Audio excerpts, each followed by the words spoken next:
ಬಸವ ಬಸವ.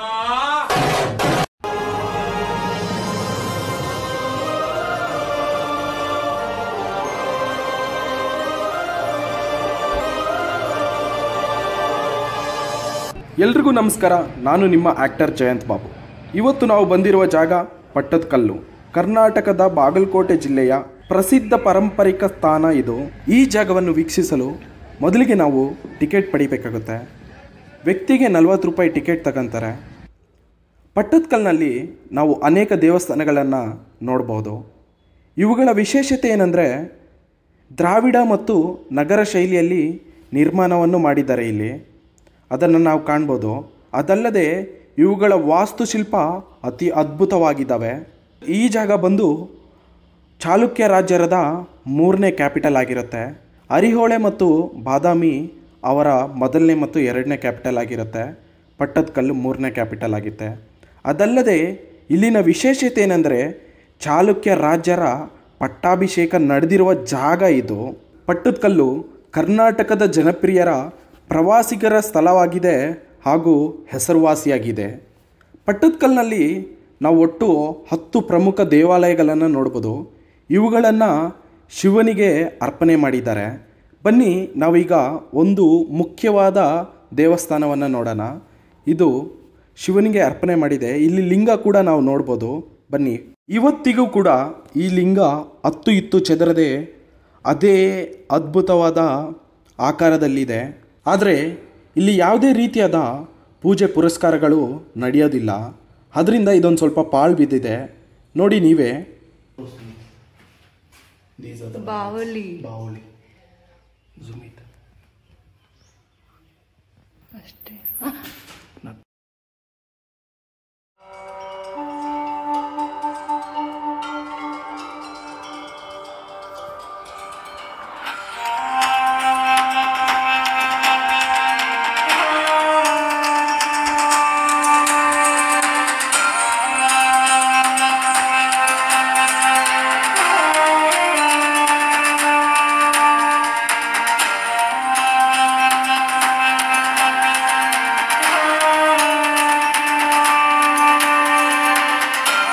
ಈ ಜಾಗದಲ್ಲಿ ನಮಗೆ ಕೈಯಲ್ಲಿ ಎಣಿಸಲಾರದಷ್ಟು ದೇವಸ್ಥಾನಗಳನ್ನು ಕಾಣಬಹುದು. ಆದರೆ ಕೆಲವೊಂದಷ್ಟು ದೇವಸ್ಥಾನ ಬೆರಕು ಬಿಟ್ಟಿದ್ದಾವೆ, ಕೆಲವೊಂದಷ್ಟು ದೇವಸ್ಥಾನ ಪಾಳಾಗಿದ್ದಾವೆ, ಕೆಲವೊಂದಷ್ಟು ದೇವಸ್ಥಾನ ಮಣ್ಪಾಳಾಗಿದ್ದಾವೆ. ಯಾಕೆ ಈ ರೀತಿ ಅದ್ಭುತವಾದ ಕಟ್ಟಡಗಳನ್ನು ಧ್ವಂಸ ಮಾಡಿದ್ದಾರೆ ಅಥವಾ ಈ ಜಾಗವನ್ನು ಈ ರೀತಿ ಹಾಳು ಮಾಡಿದ್ದಾರೆ ಅನ್ನೋದು ನನಗೆ ಹಾಗೂ ಸಮಸ್ತ ಜನರಿಗೆ ಪ್ರಶ್ನೆ ಆಗಿ ಮೂಡಿದೆ.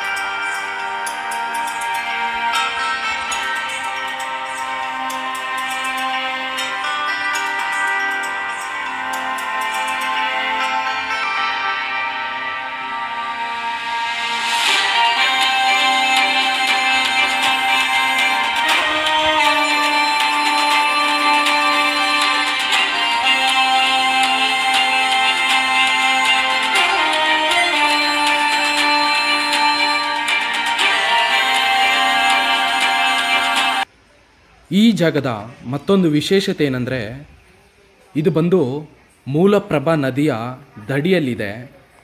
ಈ ದೇವಸ್ಥಾನದ ಪಕ್ಕದಲ್ಲೇ ಮೂಲಪ್ರಭಾ ನದಿ ಹರಿತಾ ಇರುತ್ತೆ.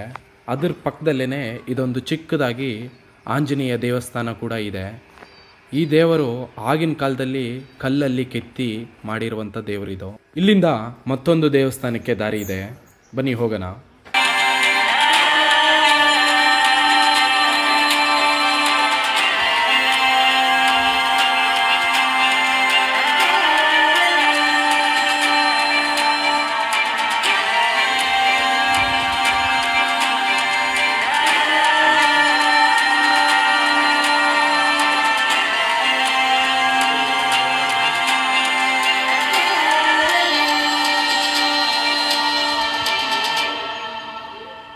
ನಾವು ನೋಡುತ್ತಿರುವ ಈ ನಂದಿ ಬಂದು 3ನೇ ಚಾಲುಕ್ಯ ರಾಜರ ಕಾಲದಲ್ಲಿ ನಿರ್ಮಾಣ ಮಾಡಿರ್ತಾರೆ.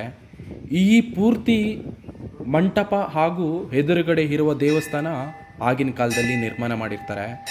ಈ ನಂದಿ ಈಗಲೂ ಕೂಡ ಇತ್ತು ಚೆದರದೆ ಬರುವ ಪ್ರವಾಸಿಗರಿಗೆ ಒಂದು ಪವಾಡವಾಗಿ ಇದೆ. ಮತ್ತು ಈ ಕಟ್ಟಡವನ್ನು ನೋಡಿ ಆಗಿನ ಕಾಲದಲ್ಲಿ ಕಲ್ಲು ಬಂಡೆ ಮೇಲೆ ಬಂಡೆಯನ್ನು ಜೋಡಿಸಿ ದೇವಸ್ಥಾನವನ್ನು ಮಾಡಿದ್ದಾರೆ. ಆಗಿನ ಕಾಲದಲ್ಲಿ ನೋಡಿ ಒಂದಷ್ಟು ಸುಣ್ಣವನ್ನು ಬಳಸಿ ಕಲ್ಲು ಮೇಲೆ ಕಲ್ಲು ಜೋಡಿಸಿ ದೇವಸ್ಥಾನ ನಿರ್ಮಾಣ ಮಾಡಿದ್ದಾರೆ. ಒಂದಷ್ಟು ಕಲ್ಲು ಬಂಡೆ ಮೇಲೆ ದೇವರ ರೂಪದಲ್ಲಿ ಒಂದಷ್ಟು ಕೆತ್ತನೆ ನೋಡ್ಬೋದು. ಮತ್ತೊಂದಷ್ಟು ಕಂಬಗಳನ್ನು ನೋಡ್ಬೋದು. ನಾವು ಲಿಂಗ ಆಕಾರದಲ್ಲಿ ಚೌಕ ಆಕಾರದಲ್ಲಿ ಕಂಬಗಳನ್ನು ಅದ್ಭುತವಾಗಿ ಕೆತ್ತನೆ ಮಾಡಿದ್ದಾರೆ.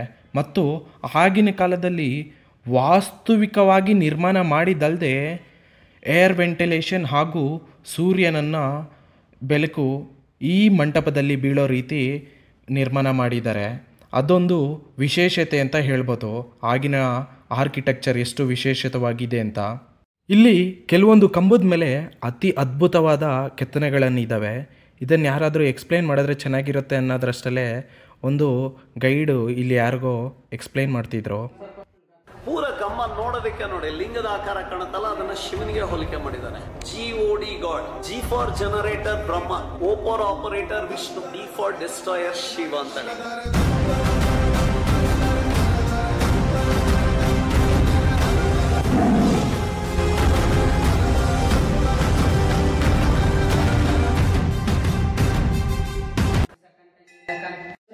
पुरान का पैशन सर, नया पैशन नहीं है। 1400 साल पुरान का पैशन, नया उपयोग लेडीज। देखिए सर, वेंटी बैग है, पर्स, मिडी मिनी स्कर्ट, फेशियल अलंकार, baby cut, Bob cut, punk cut, swimming pool dress sir, bikini sir, bikini, history is repeated sir. पुरान का पैशन, नया पैशन नहीं। मरबेट सर, मुझसे फोटो निकालते हैं। ऊपर पुरुष है, केशव अलंकार प्रिय पुरुष है, रबर बैंड उठो, पुरुष हेयर स्टाइल.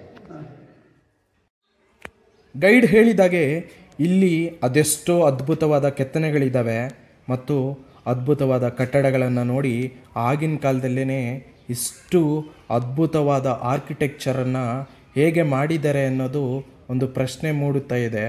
ಅದಲ್ಲದೆ ಇಷ್ಟು ಅದ್ಭುತವಾದ ಕೆತ್ತನೆಗಳನ್ನು ಹಾಗೂ ಕಟ್ಟಡಗಳನ್ನು ದೇವಸ್ಥಾನಗಳನ್ನು ನಿಮ್ಮೊಂದಿಗೆ ನಾನು ಹಂಚ್ಕೊತಿರೋದು ಇನ್ನೊಂದಷ್ಟು ಅದ್ಭುತವಾದ ಖುಷಿ ತರ್ತಿದೆ. ಬನ್ನಿ ಮತ್ತೊಂದಷ್ಟು ಇಲ್ಲಿರುವ ದೇವಸ್ಥಾನಗಳನ್ನು ನಿಮ್ಮೊಂದಿಗೆ ಹಂಚ್ಕೊಳ್ಳೋಕ್ಕೆ ಇಷ್ಟಪಡ್ತೀನಿ. ಹೀಗೆ ಹೋಗ್ತಾ ಇದ್ದರೆ ನನಗಿಲ್ಲೊಂದು ಚಿಕ್ಕದಾಗಿ ಒಂದು ದೇವಸ್ಥಾನ ಕಾಣಿಸ್ತಿದೆ. ಈ ದೇವಸ್ಥಾನ ಕಂಪ್ಲೀಟಾಗಿ ಪಾಳು ಬಿದ್ದೋಗಿದೆ ನೋಡಿ, ಏನೂ ಇಲ್ಲ ಅಲ್ಲಿ. ಇಲ್ಲಿ ಈ ರೀತಿ ಎಷ್ಟೊಂದು ದೇವಸ್ಥಾನ ಇದೆ ಹಾಗೂ ಎಷ್ಟೊಂದು ಕೆತ್ತನೆಗಳು ಇದ್ದಾವೆ. ಅದನ್ನೆಲ್ಲ ಅರ್ಥ ಮಾಡ್ಕೊಳ್ಳೋ ಹಾಗೂ ಜೀರ್ಣಿಸ್ಕೊಳ್ಳೋ ವಯಸ್ಸು ಹಾಗೂ ಅನುಭವ ನನ್ನದಲ್ಲ. ಇದರಿಂದ ನಾನು ಜಸ್ಟ್ ನಿಮ್ಮೊಂದಿಗೆ ಹಂಚ್ಕೊಳಕ್ಕೆ ಇಷ್ಟಪಡ್ತೀನಿ ಹಾಗೂ ನಿಮ್ಮೆಲ್ಲರೊಂದಿಗೆ ತರೋದಕ್ಕೆ ಇಷ್ಟಪಡ್ತೀನಿ. ಈ ದೇವಸ್ಥಾನ ಬಂದು ನಟರಾಜ ಸ್ವಾಮಿ ಅವರ ದೇವಸ್ಥಾನ.